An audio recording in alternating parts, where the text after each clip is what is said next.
Natacha Polony, qui a été écartée d'Europe 1 pour sa chronique l'édito des éditos, une chronique qui faisait pourtant énormément d'audience. Je suis, pour citer Natacha Polony, je suis étonné dans la mesure où ma revue de presse était pendant longtemps le quart d'heure le plus écouté d'Europe 1. Voilà, alors ça vient après l'exclusion de Natacha Polony de Paris Première, de son émission Polonium, et il y a donc une volonté, je crois clairement, dans ces médias, d'une purge, qui est à la fois une purge intellectuelle, parce qu'elle fait des émissions qui poussent quand même à la réflexion, et une purge idéologique, sachant que malgré tout, Polony est politiquement incorrect, mais modérément politiquement incorrect. C'est-à-dire que les gens qui étaient tolérés parce qu'ils étaient un petit peu aux limites du politiquement correct, eh bien, ne le sont plus. C'est tout à fait préoccupant. Ça vient d'ailleurs après l'élimination de Tadei de l'émission qu'il avait encore conservée à une heure très tardive sur le service public. Réaction du comité Orwell, notamment créé par Natacha Polony. Son éviction apparaît comme une volonté de reprise en main d'un système médiatique par ceux qui le possèdent. Le pouvoir politique ne cache pas sa volonté de maîtriser plus que jamais les cycles de l'information. Le plus remarquable, c'est le 30 avril, Natacha Polony avait notamment évoqué cette revue de presse, avec notamment le fait qu'elle assumait le côté éditorialisé de cette revue de presse et que ça en faisait justement son bonheur. Disons que Europe 1 m'a laissé la possibilité d'en faire un exercice assez particulier, puisque c'est quand je suis arrivée qu'on m'a demandé à Europe 1 de faire une revue de presse éditorialisée, c'est-à-dire qui assumait, là encore, ce que les autres n'assumaient pas, parce que toute revue de presse est éditorialisée. Je viens de dire, c'est une conférence de rédaction à soi tout seul. Je crois que c'est très sincère. En fait, toute revue de presse, ou tout article de presse, ou toute intervention de presse est fait sous un certain angle. Et effectivement, l'angle dépend de l'orientation intellectuelle ou idéologique de celui qui parle. C'est exactement ce que nous faisons. C'est ce que nous faisons. Nous assumons nos orientations, nous assumons nos angles, alors que les gens du politiquement correct, qui considèrent qu'il n'y a qu'un seul angle possible, qui est le politiquement correct, se prétendent objectifs et neutres. Ils ne sont pas plus, pas moins que les autres, mais ils n'assument pas leurs préjugés, en quelque sorte, ou leurs orientations.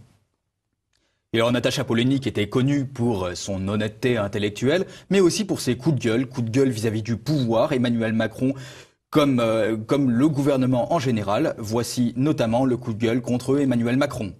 Ce qu'il faut comprendre chez Emmanuel Macron, c'est que lui, idéologiquement, il est assez vide, capable de soutenir tout et son contraire. Simplement, ce qu'il a derrière lui, c'est tout simplement des forces financières qui ont envie de poursuivre un programme très précis, un programme économique. On sait ce que c'est. Il est soutenu par qui? Il est soutenu par Pierre Berger, Xavier Niel, Patrick Drahi, enfin voilà. Ce qui fait que Polony va être virée, c'est qu'elle met en cause le système Macron. Derrière le système Macron, elle met en cause les pouvoirs financiers et les pouvoirs médiatiques. Elle met en cause Berger, elle met en cause Drahi, elle met en cause... Et ça, évidemment, ils ne peuvent pas le supporter. C'est là qu'elle franchit la ligne jaune, quand elle met en cause les pouvoirs financiers qui contrôlent les médias. Autre journaliste qui a été évincé, et cette fois-ci un journaliste qui est évincé, et il le dit lui-même, pour incompatibilité idéologique, c'est le journaliste ou enseignant essayiste, comme il se le déclare notamment sur Causeur, Jean-Paul Brigelli. Il a été écarté du site Le.fr parce que le site a cru bon de le remercier pour cause d'enthousiasme insuffisant à la vague aujourd'hui en marche. Je suis d'ailleurs un tout petit pion dans le rééquilibrage des médias. Dans un autre article, il souligne que justement c'est l'incompatibilité politique entre le.fr et ce qu'il pense, alors même que le site internet le.fr affichait depuis 3 ans sous mon nom ma proximité avec Nicolas Dupont-Aignan. Il y en aura d'autres qui seront évincés, souligne M. Brigelli. La démocratie est en marche. Alors le reproche, je crois, qui est fait par le soviet de journalistes du Point à Brigelli, c'est de ne pas avoir appelé à voter Macron au 2e tour. Je crois qu'il ne s'est pas prononcé, n'a pas appelé à voter Marine Le Pen, mais le simple fait qu'il ne se soit pas prononcé en faveur de Macron, qu'il n'ait pas appelé à mobiliser en faveur du vote Macron, c'est considéré comme quelque chose qui suffit pour être interdit de journal, en l'occurrence, interdit au point. Ça prouve le totalitarisme qui s'impose à la classe journalistique. Il fallait en savoir un peu plus et donc j'ai appelé Monsieur Brigelli pour avoir quelques détails supplémentaires, savoir si c'est réellement une éviction politique ou pas. La réponse est évidente. Monsieur Brigelli, depuis combien de temps est-ce que vous collaboriez avec le journal Le Point? Depuis 44 mois ou 45 mois, quelque chose comme ça. Disons presque 4 ans. Quelle était la récurrence de vos papiers sur le journal Le Point? À peu près aux alentours de 6 par mois, entre 5 et 6 par mois. Soyons précis, il ne s'agit pas du journal, il s'agit du Point .fr, c'est-à-dire la version Internet du Point.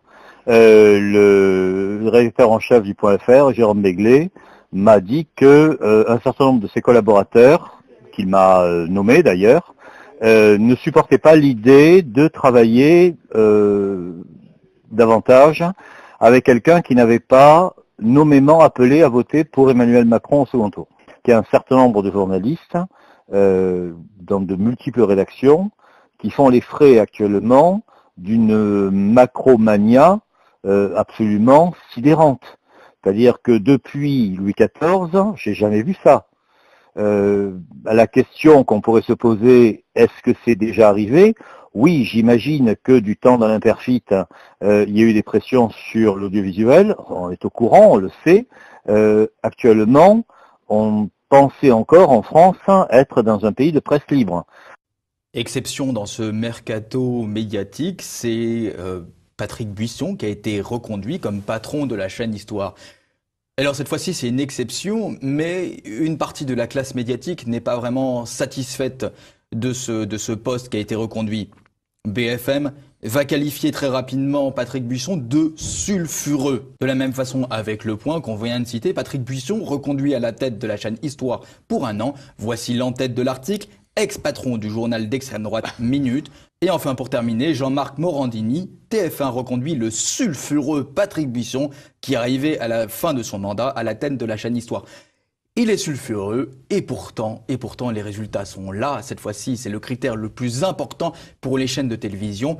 Une augmentation de l'audience de 9%. En 2016. Voilà. Donc, augmentation d'audience. On peut aussi dire que Patrick Buisson, avec La cause du peuple, qui est un livre tout à fait remarquable, un livre profond, un livre de réflexion profond, a eu un grand succès de librairie, puisqu'il en a vendu plusieurs centaines de milliers. Donc voilà, à chaque fois, celui qui a du succès d'audience pour un livre, du succès d'audience pour une émission de télévision, eh bien, s'il n'est pas viré, on trouve ça anormal.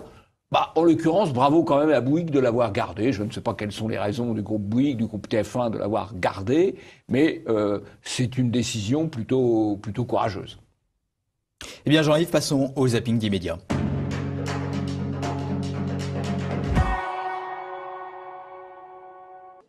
Un berger qui ouvre sa porte, des compagnons de route, et Ahmad et Ibrahim, 2 réfugiés soudanais. Ensuite, le décor.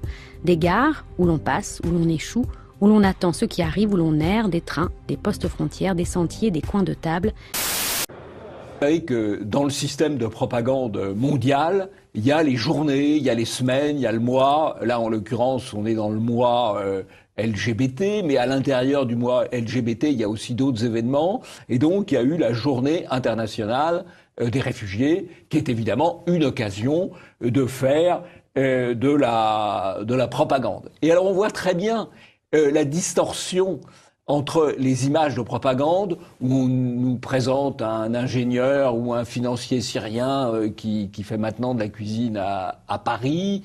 Donc on a l'État français qui a laissé le désordre s'installer dans la région de Calais. C'est le préfet du Pas-de-Calais. C'est le ministre d'Intérieur. Voilà les gens qui sont responsables de la mort de ce camionneur polonais. Mais bien sûr, les médias ont plutôt étouffé l'affaire, évidemment, puisque ça n'allait pas dans le sens favorable à l'immigration. Si on continue sur l'immigration, on voit que certains immigrés se font élire. Médias qui ont fait de la propagande. Exemple avec notamment Nicolas Dupont-Aignan, avec BFM, qui à 20h, a annoncé que le mouvement Debout la France n'avait aucun représentant à l'Assemblée nationale. 52%, et d'ailleurs je suis surpris que BFM ait annoncé que j'avais perdu dès 20h. C'est une drôle de conception des médias et de la démocratie. Alors, je crois que Dupont-Aignan a parfaitement raison, parce que BFM a publié, comme les autres chaînes de télévision, à 20h des estimations. Bon, on est en mesure de faire des estimations plus ou moins justes, à 20h, en fonction des résultats déjà dépouillés, sur les partis qui présentent des dizaines ou des centaines de candidats, parce que statistiquement, si l'un n'est pas élu quelque part, un autre va être élu. On ne peut évidemment pas dire à 20h si, en particulier, Dupont-Aignan est élu ou non. On ne peut pas dire. Donc l'erreur de BFM est d'avoir signalé, ou prétendu signaler, dès 20h qu'il n'était pas élu, puisqu'il n'avait aucun moyen de savoir qu'il ne l'était pas. Il n'avait pas non plus de moyen de savoir qu'il l'était à 20h. Donc il y a une faute. Il y a une faute. Statistiquement, on peut dire il va y avoir entre 3 et 10 députés Front. On peut dire il va y avoir entre 320 et 350 députés LRM Modem. Ça, on peut le dire à 20h. On ne peut pas dire Dupont-Aignan sera élu ou Dupont-Aignan sera battu. Alors et donc c'est une faute. Pour précision. Et une faute délibérée. Pour précision, BFM n'a pas dit nommément Nicolas Dupont-Aignan n'a pas été élu. En revanche, dans le diagramme qui a été fait, de la répartition des députés à l'Assemblée nationale, était inscrit le Mouvement pour la France, 0 représentant. Debout la France. Debout la France. Debout la France, 0 représentant. Au lieu de un sondage comme 0, 2, 0, 1, etc. Ça pouvait être 0 ou 1. Ce n'était pas, Nicolas Dupont-Aignan n'était pas nommément désigné. Non, mais c'était le seul candidat de Debout la France présent au second tour. Voilà. C'est juste une précision qui est importante. D'accord. Mais c'est le seul candidat Debout la France présent au second tour, donc c'était 0 ou 1. Sur le Facebook de BFM, puisque justement on est sur BFM, eh bien voici la manière dont Nicolas Dupont-Aignan est présenté. L'ex-futur Premier ministre de Marine Le Pen conserve son siège de député. Est-ce que c'est la manière de nommer Nicolas Dupont-Aignan ? La manière de le présenter, c'est le président de Debout la France. Voilà, ça c'est la manière objective. L'ex-futur Premier ministre de Marine Le Pen, c'est une manière ironique. Voilà. Alors bon, on a le droit de faire du Charlie Hebdo ou du Canard enchaîné, mais à ce moment-là, on se prétend pas une chaîne de télévision d'information générale. Et puis si on veut faire de l'humour, c'est plus classe de faire l'humour sur les puissants que sur les opposants. On faisait beaucoup d'humour sur les opposants en Union soviétique.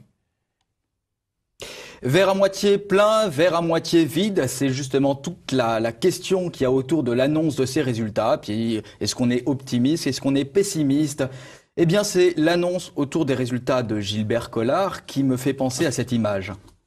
Un résultat, par contre, décevant pour La République En Marche, c'est celui de Marie Sarah. Vous le voyez, battu de justesse dans le Gard par Gilbert Collard. C'est pas Gilbert Collard. Gilbert Collard est le député sortant. Donc, quand on traite normalement l'information, on dit que le député sortant a été réélu ou a été battu. Et là, on présente sous l'angle inversé, c'est-à-dire de Marie Sarah, la torera médiatisée, qui est d'ailleurs en affaires locales avec pas mal de municipalités, qui est présentée comme étant battue. Parce que ça leur fait moins de mal, sans doute, de dire que Marie Sarah est battue que de dire que Gilbert Collard, dans un combat, il faut reconnaître, assez difficile, a été réélu. Et normalement, on prend l'angle de départ, c'est l'angle du député sortant. Et justement, le combat a été difficile. Et puis, pour Gilbert Collard, c'était la soirée où il a pu manifester sa colère suite à ce combat difficile. Et en tout cas pour lui, extrêmement déséquilibré. Combat difficile, déséquilibré. Combat difficile, c'est normal, c'est la vie politique. Combat difficile, déséquilibré à cause des médias, bien sûr. J'ai eu contre moi les journaux qui m'ont pas lâché. Bon, qui m'ont pas lâché. Bon, j'ai donc vu le système Macron à l'œuvre. Oui, alors évidemment, Collard est un peu colère, si je puis dire, puisque notamment Le Midi Libre, qui est le journal de Monsieur Baillet, qui est un personnage favorable à Monsieur Macron, Le Midi Libre a consacré le vendredi, donc au dernier moment de la campagne, 3 pages en faveur de l'adversaire de Gilbert Collard, en l'occurrence Marie Sarah. La une, le Premier ministre au front en Occitanie, donc on dit très bien qu'il est contre le Front National. Le Premier ministre s'engage, une pleine page de publicité, et avec Marie Sarah jusqu'au bout. Alors, évidemment, s'il s'agissait d'un journal d'information, il parlerait sans doute de Marie Sarah et de la visite du Premier ministre. Sur quel fond, d'ailleurs? Je pense que c'est sur des fonds publics. Mais il parle... Pardon. Mais il parlerait aussi de son adversaire, Gilbert Collard. Là, c'est totalement déséquilibré. Et c'est en fait constitutif d'une fraude électorale. Puisque les dépenses de campagne sont plafonnées, que le financement public des campagnes est limité. Et là, nous avons un journal qui est subventionné par les contribuables, qui fait campagne massivement pour un candidat et un seul. Si on regardait les choses avec un angle un peu juridique et impartial, c'est une fraude électorale et on comprend que cela irrite un petit peu Gilbert Collard. Et pour terminer cette partie, c'était le pathos dans les élections législatives, notamment plus particulièrement à Paris, avec NKM qui a fait un malaise après une agression par un passant. Le malaise était particulièrement important puisque Nathalie Kosciusko-Morizet a terminé à l'hôpital avec ce qu'elle a déclaré un traumatisme crânien. Et le Premier ministre lui a rendu visite après son agression. Ça fait énormément de bruit dans les médias, des photos, puisque l'AFP et beaucoup de photographes étaient présents. Beaucoup de photos ont fait le tour des médias. C'est posé la question de la décence autour de la diffusion de la photo de NKM au sol évanoui. Reste que les médias ont de manière unanime condamné cette agression. Pour rappel, l'homme a lancé des tracts au visage de NKM qui s'est protégée et s'est donné un coup elle-même. Suite à ce coup, NKM est tombé et s'est évanoui. En effet, la version du maire qui a agressé NKM sort enfin dans les médias après pratiquement une semaine de cabale médiatique et on s'aperçoit qu'il a une version sensiblement différente de NKM. En tout cas, il déclare ne pas avoir touché Nathalie Kosciusko-Morizet.